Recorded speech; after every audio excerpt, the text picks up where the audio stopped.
dahil lagi naman ako nandito para sa'yo, siguro naman pwede nang hindi mo nakakausapin yung foreigner na yon.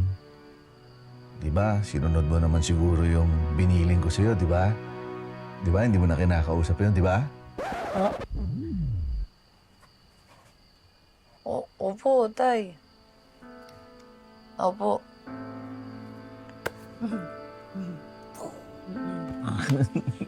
Oo nga. Magbihis ka na. Ay, oo nga. May bahay kang pupuntahan. Oo nga. Ay, thank you.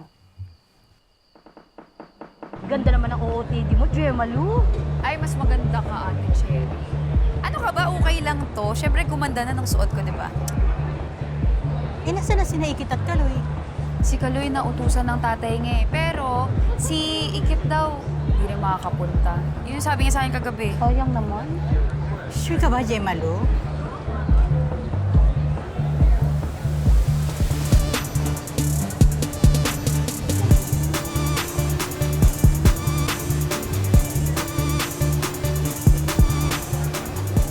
Lumayag na ang prinsesa ng mga dumagat.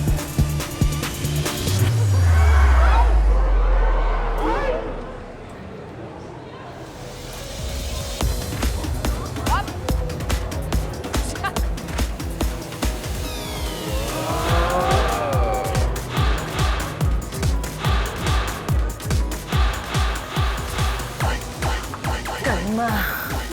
Uy, baby, kalma.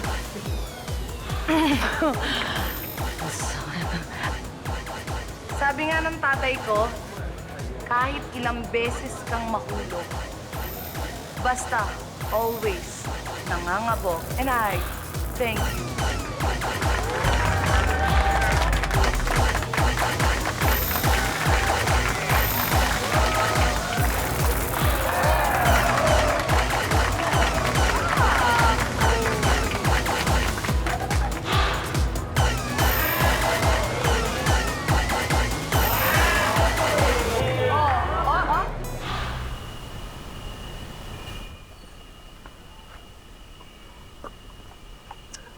Bakit pa natin nire-raid yung kwarto ng kapatid mo? Para lang sa charger? Lobat na kasi ako eh. Yun, there you are. Please.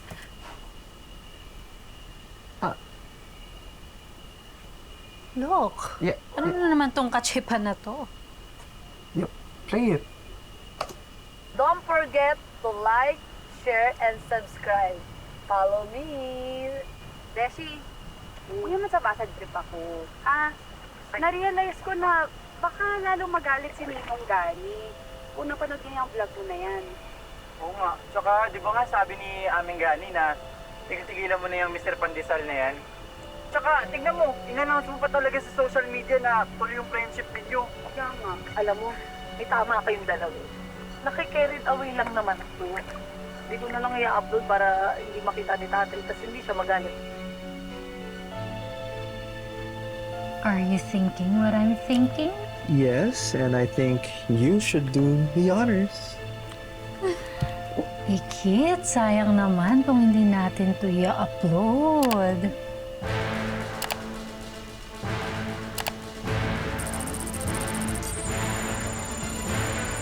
So mean. But we're just helping her. Mahal, bakit mo naman kasi pinayagan na umalis si Ikit? Buntis ako. Akala ko ba nagkakaintindihan tayo na kailangan ko na makakatulong dito para sa household chores? Eh, paano na yung mga maduduming damit? Eh, sino maglalaban nun? Mahal, bukas na natin gawin yun. Ngayon, mag-relax muna tayo. Sabi nga ng mga kabataan, chill. Paano nga ako magre-relax kung ang dami-dami pang kailangan gawin dito sa bahay? Nakaka-stress. Ang dami pang kailangan ayusin. Mahal. Ano, huwag na tayo magtalo. Break time muna tayo today, okay? Wala muna mga gawain bahay, problema, wala muna yan. Ay, alam ko na. Pumunta tayo sa sayawan para makapag-enjoy tayo. Oh, Angela, Brandy, sumama kayo. Tara, punta tayo sa saya. Oo, sa sayawan, tara. Tito Gani, sorry. Hindi kasi kami pupunta sa mga ganong sayawan eh. What if may mag-picture sa akin tapos i-upload sa social media, masisira pa image ko. Angela naman eh, ngayon lang ako magre-request sa'yo eh. Tara na. Samahan natin si Ikit para nang sa ganun magkaroon tayo ng family bonding. Tara.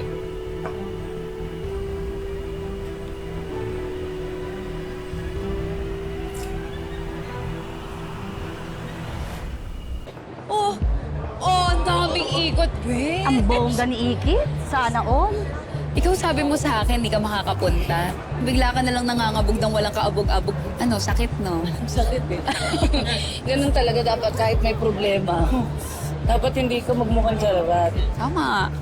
Si Ikit lang ang malakas. Of course, Dodong. Baka lasin si Ate Cherry Ay, yan. sa Ate Cherry po, kumukha ni Mama Tuso. Bahay ka na. Ito na, oh. Oh. Ito. Nakadimoy! Uy, si Ninong. Tay! Mayor! Congratulations! Lagaang mabuti si Mrs., ha? Ay, oo naman. Tay! Alam niyo naman, medyo delikado yung pagbubuntis ni Mrs. Pero huwag kayong mag-alala dahil alagang gani itong baby namin.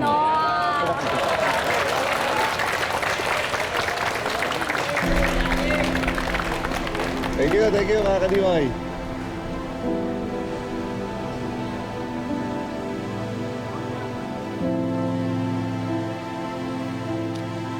Alam mo, Besh, parang gets ko na kung bakit gusto mo i-push yung friendship yun ni Mr. Pandesal kahit hindi siya bet ni Ninong Gani.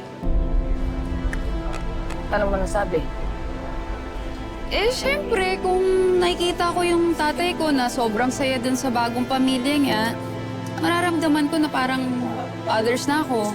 Tulad ng nafe-feel mo ngayon. Ay, sorry. Wala na namang preno tong bibig ko. Sorry, Besh. Lalo ka lang nawala sa moods. Totoo naman yung sinabi mo. Marami talagang nagbago. Di ba dati ako lang yung prinsesa niya? Pero ngayon, napasa ko na yung corona sa iba eh. Dati ako lang yung pinagmamalaki ng tatay ko. Ngayon, di na ako yung source of pride.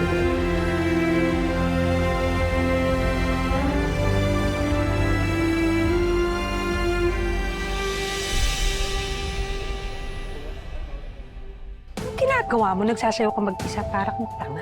Ikuha mo nga ako ng pagkain doon, tsaka ng drinks kasi nagugutom ako. Bilisan mo na. Ang lapit lang po. Bakit uutusan niyo pa ako? Ba't mas marunong ka pa? Eh, ayokong mapagod. Angela, alam mo at alam ko kung sino sinungaling sa ating dalawa. I didn't see you there. Next time, galingan mo yung pag-acting ha. Ang pangit mo umarte. Excuse me? Are you calling me a liar? She doesn't recognize me and respect me as her stepmother. Kaya wala rin siyang amor sa baby natin. Eh kung ikaw nga, dinify ka niya by still talking to that foreigner na ka-chat niya. Mukhang magka-anobyo na ng foreigner ang anak mo, aming! Tigilan mo na ang pakikipag-chat dyan. Meron pa sana akong isa pang ipapakiusap sa'yo. Medyo dumistansya ka muna sa tita Rica mo.